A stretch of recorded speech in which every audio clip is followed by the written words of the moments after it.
This is Bolsonaro's Brazil. The world's fourth largest democracy has voted on a new president. Many think he's saving the country from communism. Now this country is how I want it to be. This is not a communist country. Brazil is not a communist country. It's over, PT. It's over. But in its victory speech, Brazilians were presented to a much more conciliatory Bolsonaro. He talked about equality and diversity. This country belongs to all of us, to Brazilians born here or those who feel like that in their hearts. A Brazil with many different opinions, colors and orientations.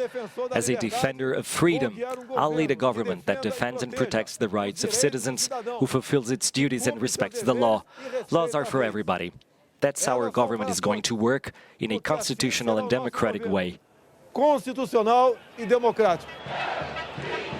Bolsonaro's voters say they're tired of violent crime and corruption in politics, and they blame PT, the left-wing Workers' Party, who've been in power for over a decade.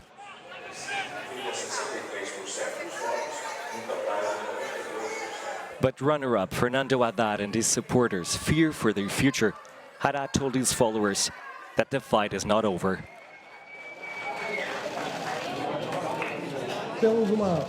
We have an enormous task in this country, and that is in the name of democracy, to defend the freedom of thought and to defend the freedom of those 45 million of Brazilians who followed us until now. Bolsonaro, you'll see the people in the streets, they're saying. But many saw Fernando Haddad as too close to former President Lula da Silva, who's now in jail on corruption charges. This has been the most polarized election in the country since the return of democracy in 1985. With a dramatic swing away from the left, a new era has started in Brazil. Antonio Oliveira Silva, Euronews. Well, Brazil's next president has been called the Trump of the tropics. Let's take a closer look at the campaign he ran and what motivates him with Luke Barber. In a country not known for having the best track record when it comes to its politicians, Jair Bolsonaro has perhaps been Brazil's most contentious. The far-right former army man has frequently found himself in hot water for his views on women's rights, homosexuality and secularism. Bolsonaro reached the rank of captain in the army during a time when Brazil was governed by a military dictatorship. Many feel that his views on gun control are indicative of his army background. A gun, more than defending our life, defends our freedom. An inflammatory character, to say the least, Bolsonaro was attacked on the campaign trail in September by a young opponent wielding a knife. He recovered from his wounds, but the incident highlights the deep political divisions brought about by his rise to power. There are grave concerns for many over what Bolsonaro's leadership will do to a country in political turmoil. His support for the dictatorship that saw hundreds of his fellow countrymen tortured and killed for their beliefs is deeply troubling to those whom he has singled out in the past. Luke Barber, Euronews.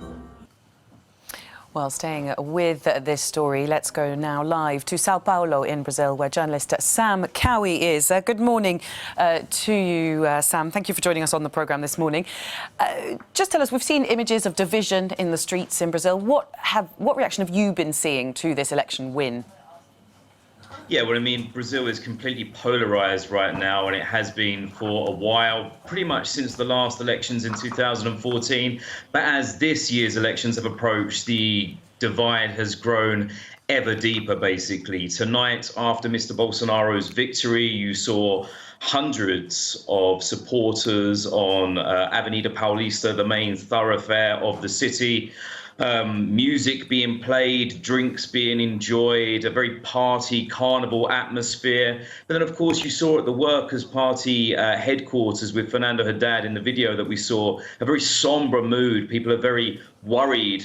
Some people, at least, his opponents are very worried about the state of democracy in Brazil, how things will go. Of course, you know, as we've seen already, Mr. Bolsonaro is a man that has a history of some quite extremist rhetoric, you know, disparaging comments about, you know, LGBT people, women and minorities in Brazil.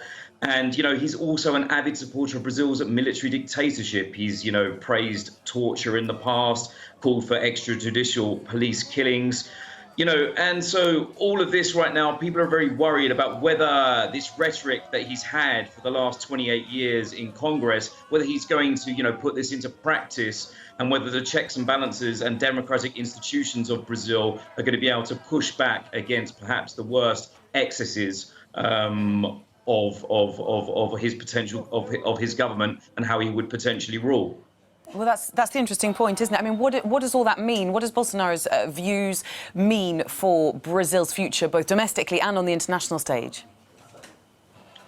Well, domestically, Bolsonaro has basically won a platform mainly on anti-corruption and public security. Brazil is a country, a very violent country, that last year there was a record number of nearly 64,000 homicides. People are scared, people are worried, and Mr. Bolsonaro has presented a kind of very hard-line law and order stance. He will, as he says, he has pledged basically to give carte blanche to police officers, to give greater rights for them to kill suspects.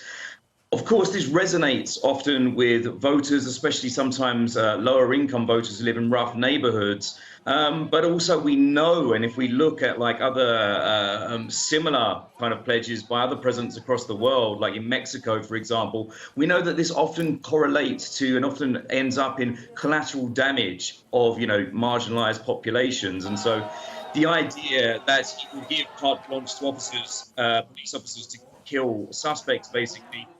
Human rights experts are extremely worried about this, including Amnesty International. They've just put out a statement today. On the international scene, we can expect Mr. Bolsonaro to probably get closer and, try to get even closer to Donald Trump in the United States. He received a phone call from Trump today. He's a big fan of Donald Trump. He calls Trump his dear. So that's what we can expect on the international stage. A closer relationship probably with the United States.